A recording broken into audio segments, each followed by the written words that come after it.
कहानी की शुरुआत होती है साल 2005 में, जहां साइंटिस्ट ने ये पता लगा लिया था कि अब इंसानों का दिमाग और विकसित नहीं हो सकता और अब आने वाले समय के साथ इंसानी दिमाग कमजोर होता जाएगा। सारा दिन वाहियात टिकटॉक देखने की वजह से इंसान बेवकूफ बनते जाएंगे। इसके बाद हम कॉर्पोरल जो को देखते हैं, जिसे एक सीक्रेट मिशन के लिए चुना गया। असल में साइंटिस्ट ने एक हाइबरनेशन पॉड का आविष्कार किया था, जो उसमें सो रहे इंसान को अनगिनत समय तक जिंदा रख सकता था। वो लोग चाहते थे कि जो उसमें लेटने वाला पहला इंसान हो, जिसे वो भविष्य में उस समय निकाल सकें जब उन्हें उसकी जरूरत पड़े। उन्हें एक लड़की की भी तलाश थी, पर बहुत कोशिश करने पर भी उन्हें आर्मी से कोई नहीं मिली। जिसके बाद उन्होंने रीटा नाम की एक तवायफ को ही इस काम के लिए चुना। ये एक्सपेरिमेंट बहुत खुफिया तरीके से होने वाला था, इसलिए पूरी दुनिया में किसी को भी इसकी कोई जानकारी नहीं थी। इसके बाद रीटा और जो को उस पॉड में डाल दिया गया, लेकिन वो लोग बिल्कुल भी घबराए हुए नहीं थे, क्योंकि ये एक्सपेरिमेंट सिर्फ 1 साल चलने वाला था। लेकिन वो ये कहां जानते थे कि इस 1 साल में क्या क्या बदल जाएगा।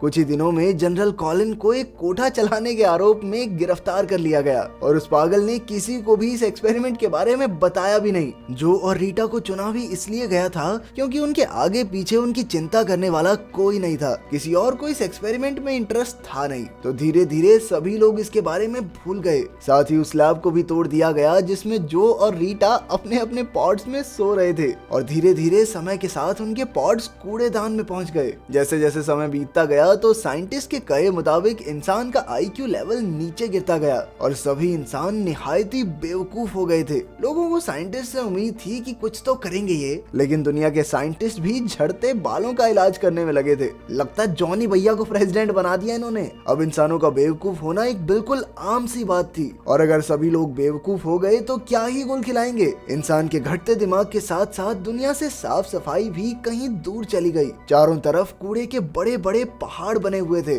ठीक 500 साल बाद एक दिन अचानक इनमें से एक कूड़े का पहाड़ टूट गया। शहर में मानो कूड़े का सैलाब सा आ गया और इसी बीच जो का हाइबरनेशन पॉड फ्रीटो नाम के एक आदमी के घर में पहुंच गया। फ्रीटो इतना आलसी था कि उसे इस बात से कोई फर्क नहीं पड़ा कि उसके घर में इतना सारा कूड़ा एक साथ आ गया है। वो सारा दिन अपने सोफे पर बैठकर टीवी देखता था, यहाँ तक कि फ्रीटो ने अपने सोफे में ही टॉयलेट बनवाया हुआ था ताकि उसे उठकर बाथरूम तक भी ना जाना पड़े। अचानक जो का पॉड खुल गया और उसने बाहर निकलकर फ्रीटो से बात करने की कोशिश की, लेकिन उसके कुछ बोलते ही फ्रीटो ने उसे धक्के मारकर घर से बाहर निकाल दिया। जो को कुछ भी समझ नहीं आ रहा था कि आसपास क्या हो रहा है। वो बेचारा तो सोच रहा था कि 1 साल में इतना कुछ कैसे बदल गया। यहाँ तक कि लोगों के बात करने की भाषा भी अब काफी हद तक बदल चुकी थी। वो सभी अब काफी हद तक बंदरों की तरह बात करने लगे थे। और जब जो ने उनसे इंग्लिश में बात करने की कोशिश की तो उन्होंने उसे डरा कर वहाँ से भगा दिया। इसके बाद वो एक अस्पताल में पहुंचा जहाँ सिर्फ गेम में जीतने वालों का ही फ्री में इलाज किया जाता था। अच्छा, सर फट गया और पैसे नहीं है, इलाज तो होता रहेगा, फटे सर के साथ गेम खेलो बैठ के। ये सब देखकर जो और कंफ्यूज हो गया, इसलिए उसने रिसेप्शनिस्ट से डॉक्टर के बारे में पूछा। नर्स ने फटाक से अपने टेबल पर लगे एक बटन को दबा दिया। जो को प्यास भी लग रही थी, इसलिए वो पास में लगे नल में से पानी पीने गया। लेकिन भविष्य में सभी लोग पानी की जगह एक एनर्जी ड्रिंक पीते थे। उन्हें लगता था कि पानी तो बस हगने के बाद फ्लश करने के काम आता है। इसके बाद जो ये एक अजीब से दिखने वाले डॉक्टर से मिला। डॉक्टर भी ऐसा लग रहा था मानो जंगल से भाग के आया अभी। तभी जोई ने एक मैगजीन पर उस दिन की डेट देखी, लेकिन इससे पहले कि वो कुछ समझ पाता, डॉक्टर आकर उसके सामने बैठ गया और भारी भारी शब्द बोलकर अपने आप को पढ़ा लिखा दिखाने लगा। थोड़ी बातचीत के बाद उसने जो को पागल घोषित कर दिया। बेटा देख, तेरा इंजेक्शन से कुछ नहीं होगा, तेरे बिजलियां लगेंगी। साथ ही उसने जो से $5 बिलियन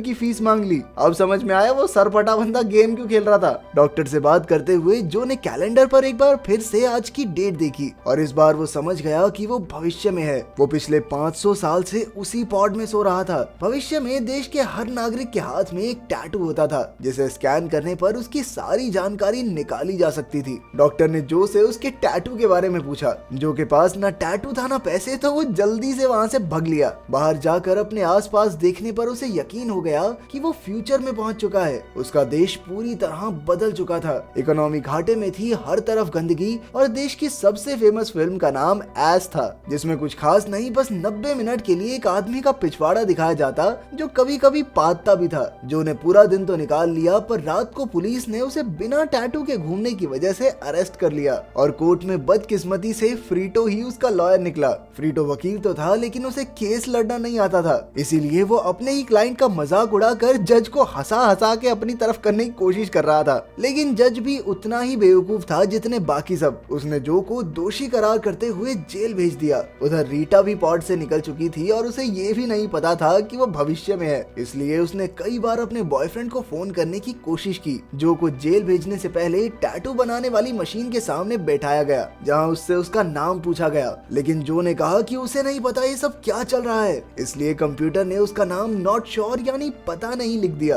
इसके बाद उसका एक IQ टेस्ट हुआ जो उसने बड़ी ही आसानी से पास कर दिया। और इतना ही नहीं, उसकी इस दुनिया में सबसे ज्यादा IQ थी। जो समझ गया था कि वो इस दुनिया का सबसे इंटेलिजेंट इंसान है, इसलिए उसने जेल पहुंचने पर गार्ड से कहा कि उसकी रिहाई का दिन तो आज ही है। वहाँ गार्ड्स इतने बेवकूफ थे कि उन्होंने उसे बिना कोई सवाल किए जाने दिया। लेकिन जेल से निकलते वक्त कैमरों में उसकी वीडियो जरूर बन गई। वो फिर भी किसी तरह वहाँ से निकलने में कामयाब रहा। जो जेल से भागकर सीधा फ्रीतो के घर गया, क्योंकि उसे इस दुनिया में नहीं रहना था। उसने हिसाब लगाया कि पिछले 500 साल में किसी न किसी ने तो टाइम मशीन जरूर बनाई होगी। इस पर फ्रीतो ने उसे बताया कि म्यूजियम में एक टाइम मशीन नाम की चीज रखी हुई है, पर उसने जो की कोई मदद करने से साफ इनकार कर दिया। जो ने अपने दिमाग का इस्तेमाल करते हुए फ्रीतो को बड़ी आसानी से बेवकूफ बना दिया और कहा कि उसकी मदद करने के बदले वो उसे 2005 में जाकर $8 बिलियन देगा। तभी पुलिस भी वहाँ पहुंची, लेकिन वो दोनों सही समय पर टूटी हुई खिड़की से भाग गए। रास्ते में वो रीटा से मिले और उसे भी अपने साथ गाड़ी में बैठा लिया। रीटा को 100 बार बताने पर भी उसे विश्वास नहीं हुआ कि वो 500 साल आगे आ गए हैं। उसे तो बस ये चिंता सता रही थी, मेरा बॉयफ्रेंड फोन नहीं उठा रहा, उसने कोई दूसरी लड़की तो नहीं पटा ली। म्यूजियम पहुंचने पर जो अपना टैटू छुपाना भूल गया, जिस वजह से वहाँ मौजूद स्कैनर ने उसे स्कैन कर लिया और पुलिस को तुरंत उसकी लोकेशन का पता चल गया। किस्मत से पुलिस के आने से पहले ही वो गाड़ी छोड़कर भाग गए। फ्यूचर में पुलिस कुछ ज्यादा बातचीत करने में विश्वास नहीं रखती थी। पुलिस और जनता ने मिलकर बिना बात ही उनकी गाड़ी में आग लगा दी। इनमें से किसी को पता नहीं है ये क्यों कर रहे हैं ऐसा, बस मजा आ रहा है तो कर रहे हैं। इसके बाद फ्रीतो उन दोनों को भविष्य के सबसे बड़े ट्रेड सेंटर में लेकर गया। उन्हें वहाँ से एक मेट्रो लेकर म्यूजियम जाना था। मेट्रो पर चढ़ने से पहले रीटा ने बाथरूम जाने को कहा और तभी एक बार फिर से जो का टैटू स्कैन कर लिया गया। लेकिन इस बार पुलिस ने तुरंत आकर उसे अरेस्ट कर लिया। लेकिन उसे इस बार जेल नहीं, सीधा व्हाइट हाउस ले जाया गया, जहां उसे देश का प्रेसिडेंट कोमोचा मिला। पूरी दुनिया में सबसे तेज दिमाग होने की वजह से उसे US सेक्रेटरी ऑफ इंटीरियर बना दिया गया। इसके बाद प्रेसिडेंट ने ऐलान किया कि जो ही देश के खाने की कमी को खत्म करेगा, अगर उसने ये परेशानी दूर कर दी तो उसकी सजा माफ कर दी जाएगी, लेकिन अगर वो नाकामयाब रहा तो बेटे गेम कर देंगे तेरी।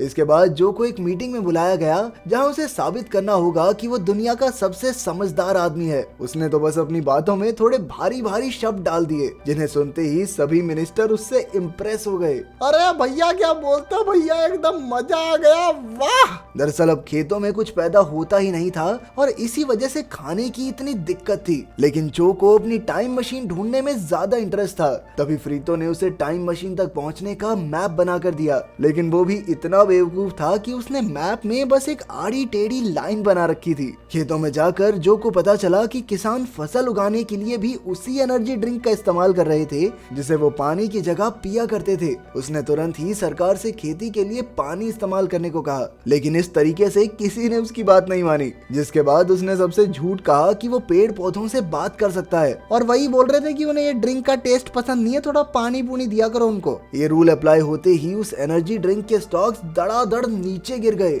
जिस वजह से एक ही दिन में देश की आधी जनता बेरोजगार हो गई। दूसरी ओर इतने दिन से पानी इस्तेमाल करने के बाद भी एक पौधा नहीं उगा था, जिसका मतलब ये था कि उसका प्लान तो फेल हो गया। सजा के तौर पर अब उसे एक स्टेडियम में अपनी जान बचाने के लिए ट्रक से लड़ना होगा। कानून के हिसाब से उसे स्टेडियम में ले जाया जाएगा, जहाँ एक खूंखार ट्रक उसका पीछा करेगा। जल्द ही उसे उस खतरनाक ट्रक के सामने एक छोटी सी गाड़ी में खड़ा कर दिया गया। वो समझ चुका था कि भाई ऐसा ही चलता रहा तो ज्यादा देर बच नहीं पाऊंगा। उसे सजा मिलने वाली बात से रीटा भी बहुत उदास थी, पर तभी उसने खिड़की से बाहर एक गुलाब को देखा, जिसका मतलब ये था कि जो का आइडिया बिल्कुल सही था। रीता और फ्रीतो तुरंत स्टेडियम पहुंचे और उन्होंने कैमरामैन को वो रोज दिखाने को कहा। उसके ना मानने पर रीटा फटाफट से कंट्रोल रूम पहुंची और उसने जो की उगाई फसल को टीवी पर हर जगह दिखा दिया। प्रेसिडेंट कमाचो ने ऐन मौके पर आकर जो को बचा लिया और सबके सामने उसकी सजा भी माफ कर दी। व्हाइट हाउस में एक पार्टी के दौरान रीटा ने जो को बताया कि वो वापस नहीं जाना चाहती, क्योंकि भविष्य के लोग बेवकूफ जरूर हैं लेकिन दिल के बहुत साफ हैं। जो ने हमने उसके फैसले की इज्जत करते हुए अकेले ही जाने का फैसला किया, लेकिन म्यूजियम पहुंचने पर पता चला कि फ्रीतो की बताई टाइम मशीन असल में एक झूला थी। इसके बाद हमने देखा कि आने वाले कुछ सालों में जो देश का प्रेसिडेंट बन गया और सभी बेवकूफ इंसानों की मचाई भसड़ को ठीक करने लगा। अगर वीडियो पसंद आई तो लाइक कर देना, चैनल को सब्सक्राइब कर देना। मिलते हैं अगली वीडियो में।